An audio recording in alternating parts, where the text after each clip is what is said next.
Friends, নতুন একটা ভিডিওতে তোমাদের সকলকে স্বাগত জানাই। বন্ধুরা, আজ চলে এসেছি বাংলা ব্যাকরণের কয়েকটি সমাস সম্পর্কিত ছোট এবং শর্ট কোশ্চেন নিয়ে আলোচনা। তো বন্ধুরা দেখো, প্রথমে আছে ব্যাসবাক্য বা বিগ্রহ বাক্য কাকে বলে। ব্যাসবাক্য বা বিগ্রহ বাক্য কাকে বলে? দেখো, যে বাক্যটির সমাস বা সংক্ষেপ করা হয় সেই বাক্যটিকে আমরা বলবো ব্যাসবাক্য।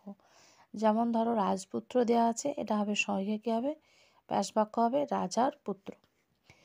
এর পরের প্রশ্ন রয়েছে, দেখো, সমাস কথাটির ব্যুৎপত্তি কী? না, সমাস কথাটির ব্যুৎপত্তি হচ্ছে অস যুক্ত ঘয়। তো বন্ধুরা, এরকম প্রশ্ন আশা করি তোমাদের মাধ্যমিকে এরকম তো আসেই। নেক্সট প্রশ্ন রয়েছে, দেখো, সমাস কাকে বলে? সমাস কাকে বলে? না, দুই বা ততোধিক পদের পরস্পর সহযোগিতায় এক পদে যে পরিণত হওয়ার প্রক্রিয়া তাকে আমরা বলবো সমাস। মানে যে প্রক্রিয়ায় দুই বা ততোধিক পদ পারস্পরিক সহযোগিতায় একটা পদে পরিণত হয়। দেখো, এখানে দুটো পদ রয়েছে, এটা একটা পরিণত হয়ে গিয়েছে একটা পদে। এরপরে পরের প্রশ্ন রয়েছে, দেখো, সমসমান পদ কী? না, সমসমান পদ কাকে বলে? না, ব্যাসবাক্যের যে পদগুলি সমাসবদ্ধ হয়, ব্যাসবাক্যের যে পদগুলি সমাসবদ্ধ হয় তাকে বলা হয় সমসমান পদ। যেমন দেখো, কাজল ও কালো, এখানে কাজল ও কালো দুটো পদ রয়েছে, তাহলে কাজল ও কালো এই দুটি হচ্ছে সমসমান পদ। দুটি আলাদা অর্থে বলা হয় সমসমান পদ বলবো। এর পরের প্রশ্ন দেখো বন্ধুদের, পরের প্রশ্ন রয়েছে, দেখো, দ্বন্দ্ব কথার অর্থ কী? না, দ্বন্দ্ব কথার অর্থ কী? সাধারণ দ্বন্দ্ব কথার অর্থ হচ্ছে ঝগড়া, কিন্তু এখানে সমাসে অর্থ হবে মিলন। কোন সমাসে পূর্বপদের অর্থ প্রাধান্য বজায় থাকে? কোন সমাস? না, অব্যয়ীভাব সমাস। উভয় পদের অর্থ প্রাধান্য থাকে কোন সমাসে? দ্বন্দ্ব সমাসে। কর্মধারয় শব্দের সাধারণ অর্থ কী? না, যা কর্ম ধারণ করে তাকে আমরা কর্মধারয়। একটি রূপক কর্মধারয় সমাসে যদি উদাহরণ বলা হয়, যেমন মন মাঝি, তাহলে কী হবে? না, মন রূপ মাঝি। এর পরের প্রশ্ন রয়েছে, দেখো, একটি মধ্য পদলোপী কর্মধারয় সমাসের উদাহরণ দাও। তাহলে একটি মধ্য পদলোপী কর্মধারয় কী হবে? না, ভিক্ষান্ন, ভিক্ষা থেকে পাওয়া অন্ন, এটা বলা হয় মধ্য পদলোপী কর্মধারয়। কারণ কি, মাঝখানে যে অংশটা রয়েছে সেটা দেখো এখানে লোপ পেয়েছে, তাই তো, সেই জন্য নাম হয়েছে কি? না, মধ্য পদলোপী কর্মধারয়। এর পরের প্রশ্ন রয়েছে,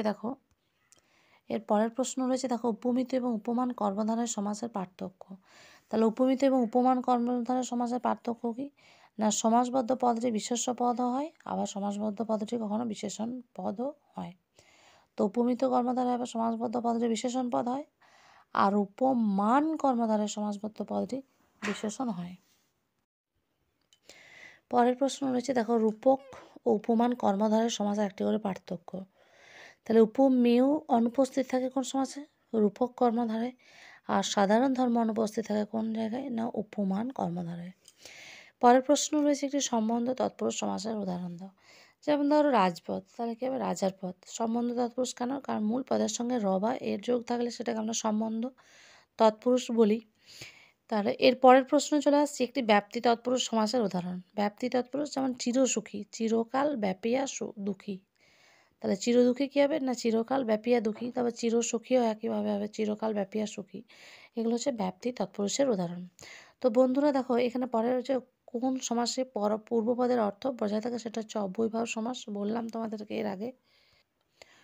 পরের প্রশ্ন রয়েছে, উভয় পদের অর্থ প্রাধান্য পায় কোন সমাসে? না, দ্বন্দ্ব সমাসে। উভয় পদের অর্থ পূর্ব এবং পরপদ, এই উভয় পদের অর্থ প্রাধান্য পেয়ে থাকে।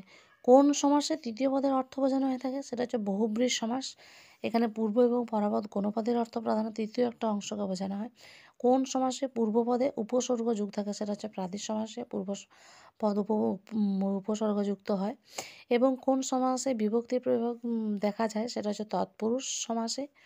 আর কোন সমাসে যদি বলে সংখ্যা বা বচনের উল্লেখ করা হয়, সেটা হচ্ছে দ্বিগু সমাস। এরপর বন্ধুরা এখানে কয়েকটি আমি সমাস নির্ণয় তোমাদের করে দেখিয়েছি, দেখো। যেমন চিরসুখী, কী হবে? না, চিরকাল ব্যাপিয়া সুখী, এটা হচ্ছে ব্যাপ্তি তৎপুরুষ। অনুকূল, কুলের সম্মুখে, সেটা হচ্ছে অব্যয়ীভাব সমাস। পুষ্প সৌরভ, পুষ্পের সৌরভ, এটা হচ্ছে সম্বন্ধ তৎপুরুষ। পুরুষ সিংহ হবে, পুরুষ সিংহের ন্যায়, কর্মধারয় সমাস। হাট বাজার, হাট ও বাজার, কোন সমাস? দ্বন্দ্ব সমাস। বৃদ্ধাশ্রম, বৃদ্ধদের জন্য আশ্রম, কী হবে? সম্বন্ধ তৎপুরুষ। বজ্রবিদ্যুৎ, বজ্র বিদ্যুৎ, কোন সমাস? দ্বন্দ্ব সমাস। অষ্টপ্রহর, অষ্ট বারটি প্রহরের সমষ্টি, সেটা হচ্ছে দ্বিগু সমাস। বিনা পানি, বিনা পানিতে যার, বহুব্রী সমাস।